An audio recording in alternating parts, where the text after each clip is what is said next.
Assalamualaikum warahmatullahi wabarakatuh. Kembali lagi bersama kami di acara Podcast Septor. Kali ini kita akan membahas dengan tema cerita di balik pertukaran mahasiswa oleh Wisnu Prayudha Haraha. Mungkin bisa Wisnu perkenalan diri dulu pada teman-teman yang belum tahu. Halo semuanya, perkenalkan nama saya Wisnu Prayudha Haraha, jurusan Sosial Ekonomi Perikanan Universitas Riau angkatan 22 sebagai mahasiswa pertukaran pelajar di Universitas Brawijaya batch 4. Halo Lala dan Noni. Sekarang apa nih kesibukan Wisnu setelah Mengikuti pertukaran mahasiswa. Kemarin kan pertukaran mahasiswa itu tepatnya di semester 4 dan di semester 5-nya saya Wisnu kemarin sempat magang satu semester, magang MBKM juga di salah satu PT Perikanan Indonesia cabang Belawan, dan sekarang sudah semester 6. Seperti biasa Wisnu menghadiri kelas seperti biasa ya, seperti itu. apa sih yang membuat Wisnu tuh tertarik mengikuti pertukaran mahasiswa ini? Yang membuat saya tertarik pertama itu kemarin dari itu kayaknya dari ada FPP TikTok. Jadi ada kakak-kakak tingkat yang sudah mengikuti pertukaran sebelumnya di batch 1, 2, 3. Saya melihatnya kayak sepertinya seru, belajar sambil wisata, belajar kebudayaan di daerah yang dimana menurut saya asing gitu di pulau selain Sumatera. Jadi yang membuat pertama kali saya tertarik adalah karena itu dari FPP TikTok. Apalagi ada cutting saya, cutting ada budidaya perairan angkatan 21 itu. Di setiap harinya, setiap minggunya itu dia ada post sesuatu tentang pertukaran itu, jadi membuat saya semakin tertarik untuk mengikuti pertukaran pelajar seperti itu. Oh ya, bagaimana rasanya Wisnu berada di lingkungan baru? Kan dari Unri ke Universitas Brawijaya ya? Ya. Ada culture shock gitu? Perbedaan. Pastinya ada kaget dikit ya, karena kan kemarin kan juga belum kenal sama satu sama lain nih, baru berjumpa di bandara dengan domisili Sumatera. Jadi di bandara sudah bertemu dengan teman-teman di Sumatera semua ya.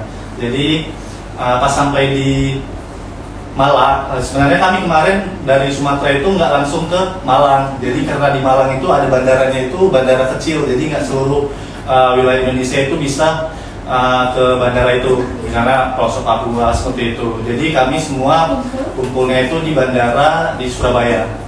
Jadi setelah di Surabaya itu kami melakukan perjalanan 2 jam. Setelah itu baru sampai di asrama yang berada di Universitas Brawijaya.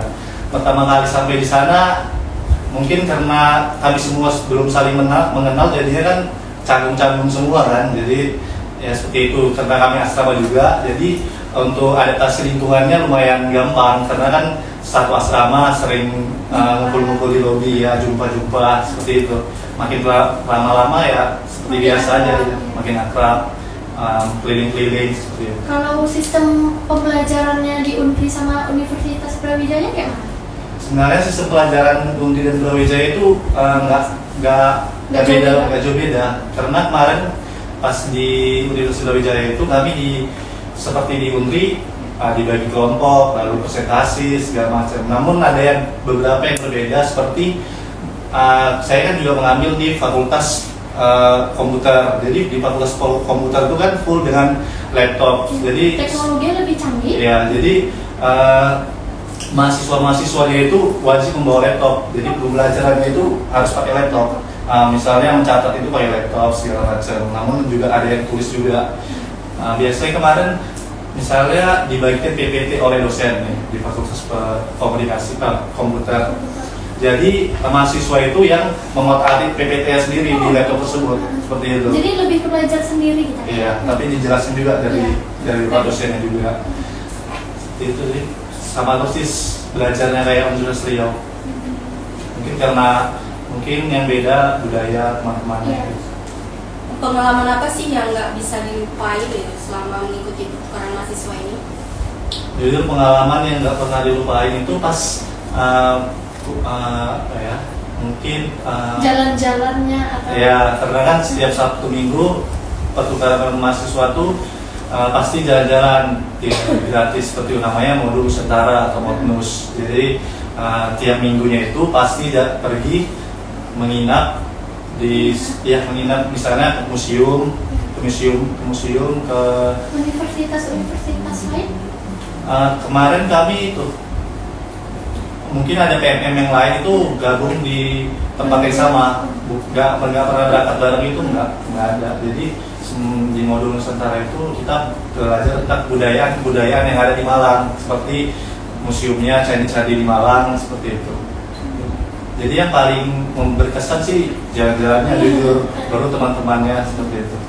Soalnya kalau pembelajaran sama aja. Iya, sama aja. Iya. Mungkin dari Wisnunya ada yang mau diceritain gitu selain yang dari itu. Jadi di Universitas Brawijaya itu saya ada teman-teman akrab, misalnya ada teman-teman akrab yang berada dari Sabang sampai Merauke kan. Ada teman-teman yang setiap hari itu kami pasti kumpul. Jadi ada yang dari Palu itu Sulawesi Tengah, ada yang dari Manado, Sulawesi Tenggara, ada yang dari Ambon. Jadi kami sering berkumpul dan menambah wawasan tentang kebudayaan masing-masing daerah. Jadi seru sih, jadi mengetahui banyak hal. Bahasanya saling campur gitu. Banyak bahasa misalnya ada Manado itu kan susah orang Manado itu bikin jadi bahasa Indonesia. Jadi ada aksen-aksen yang masih kental sama daerah masing-masing. Jadi kalau misalnya kita sebagai orang yang nggak pernah dengar bahasa itu kan jadi kan lucu, ya lucu. Jadi susah gitu. Kalian ngerti tuh kalau orang teman? Nggak ngerti sih, bahasa Sulawesi itu beda-beda semua sih. Bahasa Indonesia pandai nggak ya? Bisa, tapi masih ada aksen-aksen bahasa apanya. Irama dia lagi gitu ya. Iya. Selama Wisnu ke Universitas Brawijaya, fakultas sama apa? Mata kuliah apa aja yang Wisnu ambil? Prodinya gitu. Jujur kemarin saya ngambil 5 fakultas. Boleh banyak ya? Iya boleh banyak. Jadi Fakultas Perikanan dan Ilmu Peralatan itu Pasti cuma guys. satu matkul. Satunya? Baru ada Fakultas Ekonomi Bisnis ada 2 matkul gitu. Baru ada Teknik Industri 1 matkul, ada Pertanian 1, lalu ada Filkom 1 juga. Jadi di Filkom itu di UB itu ada PS-nya teman-teman. Jadi bebas. Seru Ya. ya guys. Di lantai 1 itu ada PS, jadi bebas teman-teman dari Mana aja bermain. yang penting ada KPM-nya seperti itu. Minimal 1 jam kemarin main PS. Jadi seru juga. Jadi Wisnu udah ada KTM? KTM di UB? enggak, maksudnya bukan KTM digital. Oh. Ya KTM digital ditujuin Bukti kalau kita pertukaran, masih dalam pertukaran. bukan untuk orang umum aja. Iya. Jadi semuanya itu dibiayai ya? Iya. Dari transportasi, Tempat insentif itu. tinggal. Ya, PP tiket. Makan juga? Makan dikasih per 3 semester sih. Dikasih dana sebenarnya. Jadi mungkin saya jelaskan. Jadi di PMM itu ada dibagi kelompok. Jadi kami di Universitas Brawijaya itu menerima 180 kemarin, 180 mahasiswa. Ya. Jadi kami dibagi menjadi 6 kelompok kalau tidak salah. Ya, ada sekitar 30-an seperti itu. Jadi nanti per kelompok itu dibagi ada ada satu dosen dari Universitas Brawijaya, lalu ada LO sebagai pendamping, baru asisten seperti itu. Jadi banyak sekali yang mengawasi dari masing-masing kelompok seperti itu. Wisata-wisata yang pernah Wisnu kunjungin selama program? Kemarin kami pas minggu kedua kalau nggak salah itu cuma perkenalan Universitas Brawijayanya. Jadi di minggu pertama itu pengenalan Universitas Brawijaya, baru budaya-budaya di Malang, lalu ya seperti itu. Lalu ada ke Gunung Bromo ya? Iya, itu Gunung Bromo itu pertemuan namanya itu referensi mungkin referensi itu refleksi. Jadi kan di Bromo itu hampir sudah minggu terakhir lagi gitu. Jadi sebagai penutupan. Ya, sudah healing biasa. Jadi kemarin juga ada mengunjungi panti asuhan. Jadi selain selain berkunjung ke tempat-tempat bersejarah di Wisata. Malang, wisata, kami juga berkunjung ke apa kemarin, ke apa namanya, yang Yatim Piatu itu, Iya, Panti Asuhan kemarin. Jadi kami juga dapat dananya itu dari Universitas Sriwijaya. Jadi guys, kalau ikut PMM kita kemana-mana gratis. Betul. Bagaimana proses seleksi dan persiapan dalam pertukaran mahasiswa nih? Jadi yang paling berpengaruh dalam seleksi pertukaran pelajar itu ada yang pertama dari berkas. Berkas itu sangat berpengaruh terhadap lulus tidaknya mahasiswa di PMM itu. Berkas yang perlu disiapkan bermacam-macam, ada KTP yang akan di-scan nanti, ada berupa KAF juga mungkin. Jadi berkas yang paling penting, jadi gitu. Urusnya di biro atau online? Online kemarin, tapi ada juga pengurusan yang di biro seperti dengan Kak Ruth kita.